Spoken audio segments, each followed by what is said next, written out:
Alright, so Project Hail Mary has been setting the box office on fire this week, and I just got out of theaters from seeing this film on the big screen. So without further ado, guys, let's go ahead and get into this movie review. Let's go.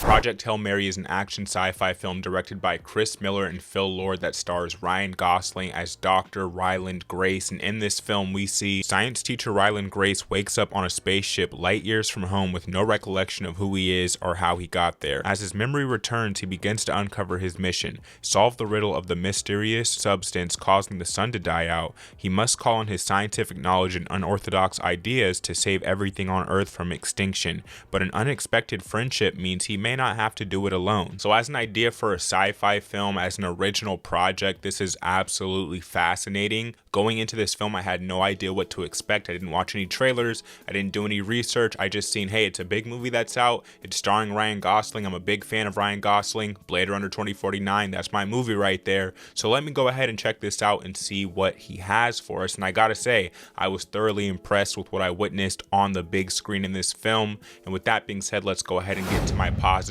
for Project Hail Mary. For my first positive with this film, I do want to highlight Ryan Gosling as Dr. Ryland Grace. He is this middle school teacher who is a brilliant mind in the science field, but is down on his luck and ends up just becoming a science middle school teacher. And he's contacted by the government that a past report that he has written has become relevant for a current problem going on in the world. That problem being that the sun is dying out and that there's only going to be about 30 years left on Earth if they don't get this problem solved. And that is where Dr. Ryland Grace comes in to try and put his expertise to use and try and solve this problem for the universe. And I love how this character was portrayed by Ryan Gosling because he comes across as, you know, an everyday man who's just trying to get by his day-to-day and live a very simple life for the most part. He doesn't really believe in himself. He has a bit of a confidence problem, but along the way he begins to trust more in his knowledge the closer that they get to solving this problem. Now, this character is relatable, he's funny, and you really feel for him throughout this movie, especially when he's conveying the emotional elements of this film.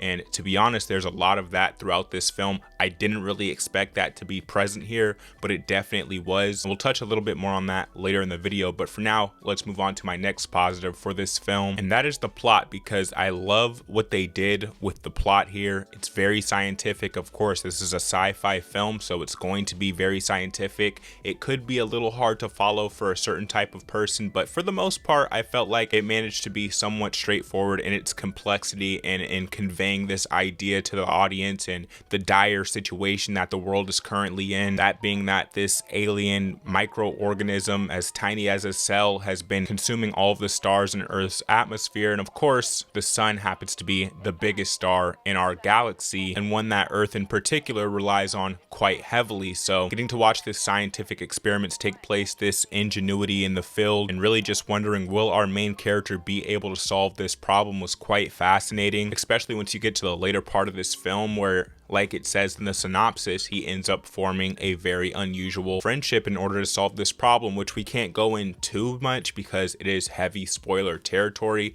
but I'll just say the plot in this film was very good, and that's where we'll move into our next positive with this film, that being the cinematography and the visuals, because they are off the charts inside of this movie. A good part of this film takes place in space because, like it said in the synopsis, he wakes up in space trying to recollect his memories. So all of these different visuals of a different galaxy that he's in, and just the idea of being stuck in space in general, and all of the things that they can do when it comes to the visuals here. The color usage here was extremely strong, especially since I watched this film in a higher quality called Ultimate Digital Cinema. The colors were beautiful. It was fantastic to look at, and adding on to the visuals, I might as well touch on the sound design inside of this film, because it really makes you feel like you yourself are out on this space mission or are stuck in space dealing with the problems that Dr. Ryland Grace is dealing with. It's so immersive, especially in a surround sound theater, and all of this was just amazing to experience. Now let's move on to my final positive with this film, and that would be the human element inside this movie, the human emotion, the heartfelt story. I mean, this film film really has soul in it. When you watch it, it touches a deeper part of that human experience. And like I said at the start of the positive section where we were highlighting Ryan Gosling and his performance and the way he manages to convey all of these emotions, it was amazing. When you watch this movie, it really makes you feel for human life and just life in the universe in general. It makes you appreciate just how precious life really is and just how special a connection between different living organisms can actually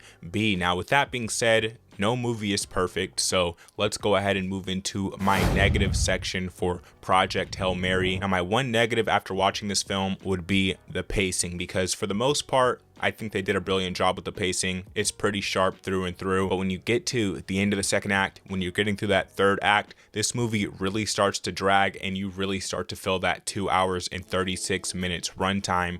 Now, I'm someone who enjoys long movies. I am. I've gone to the theaters plenty of times. I've watched 3-hour movies. I've watched Lord of the Rings extended edition 4-hour film inside the theaters. So I have no issues with the runtime in itself. It's the fact that towards the end of this film, that pacing starts to hit you. And instead of in a film like, for instance, the Batman 3-hour film where it feels like, man, that just flew right by, I didn't get that feeling here with this film. It felt like, okay, we've been in here for quite some time watching this movie. Let's start to wrap it up a bit and get to our conclusion. But with that being said, that would be my one negative for the film. Let's move over into my overall review for Project Hail Mary. Guys, after seeing this in theaters, I could definitely see, like I said, why this is setting the box office on fire, why there's just sold out show after sold out show for this film, and why it's setting records for an original project that's not based on any sequel, an original property, because this was an amazing experience inside the theaters. I absolutely love Ryan Gosling's performance. He spent a majority of the time in this film with him, with that character, almost entirely by himself on the screen. So it's just amazing to see what he was able to accomplish here with this film. I think the director and the cinematographer did a brilliant job with the direction of this movie, with the plot, with the characters, with satisfying that sci-fi itch and you actually getting to see what you expect to see in this movie. Again, no spoilers, but trust me, this is a sci-fi movie through and through, and you will not be disappointed if you go to check this out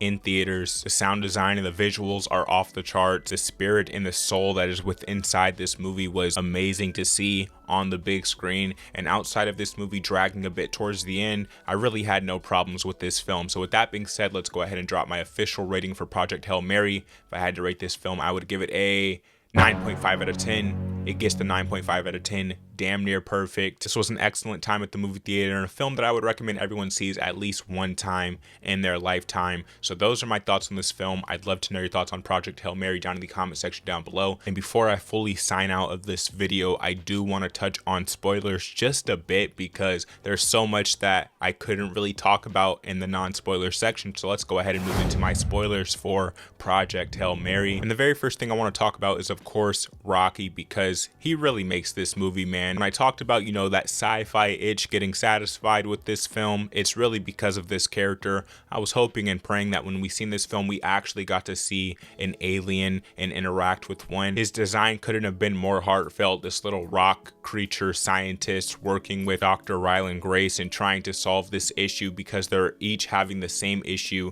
in their own separate universes, their own separate galaxies. So that was fantastic to see. I loved seeing them form this bond and trying to just wrap their head around each other's languages and how to exist in each other's atmospheres and how to interact with each other and just forming this friendship. That was amazing to see them working together on experiments, them actually finally solving this issue, everything that they went through in their journey together. The design of his spaceship, I thought that was amazing. The fact that he's building solids out of gas and it kind of threw Dr. Grace for a loop, that was fun to see. And just the sacrifice that Grace was willing to make at the end of this film, you know, where he had a choice of going home back to Earth, where he went out on a death mission. Really, he got forced to go on a death mission. We'll talk about that in a bit, but he went out on a death mission, pretty much a one-way trip to solve this issue for Earth and, you know, send everything back home as he just dies out in the vastness of space. He had an option to go back home and he chose, you know, I'm gonna go out there, I'm gonna save my friend, I'm gonna save Rocky because this predator organism is going to eat through his ship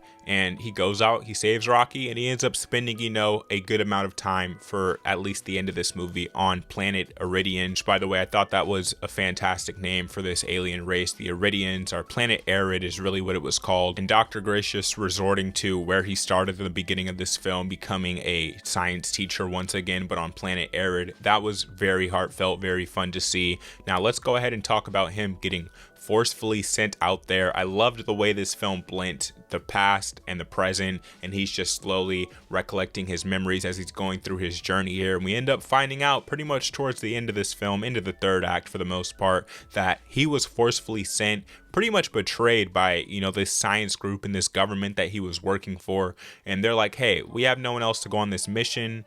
We're just going to send you. You understand this stuff. You're going to have to go out there and pretty much die for your country, not country, but world, really, for your planet, for planet Earth. You got to go out there and just die and just collect this information, send it back to us. And just how fearful and how scared he was to go through that process, and then pretty much injecting him and him waking up in space, how horrifying of an experience that would be.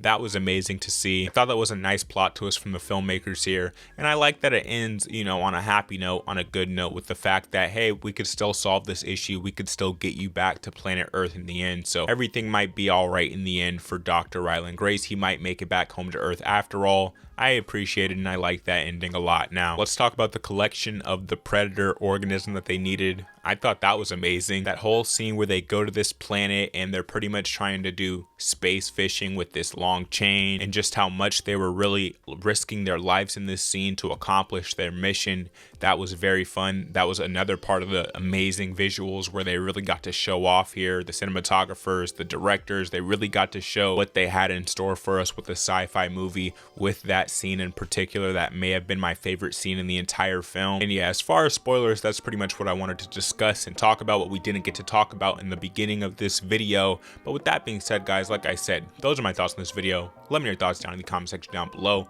If you don't know what we do here on Demigod AT, we do film, TV, and pop culture based content. So if you're interested in this type of content, in the right place, hit subscribe, hit the like button if you enjoyed this video. I'll catch you in the next one, guys. Peace.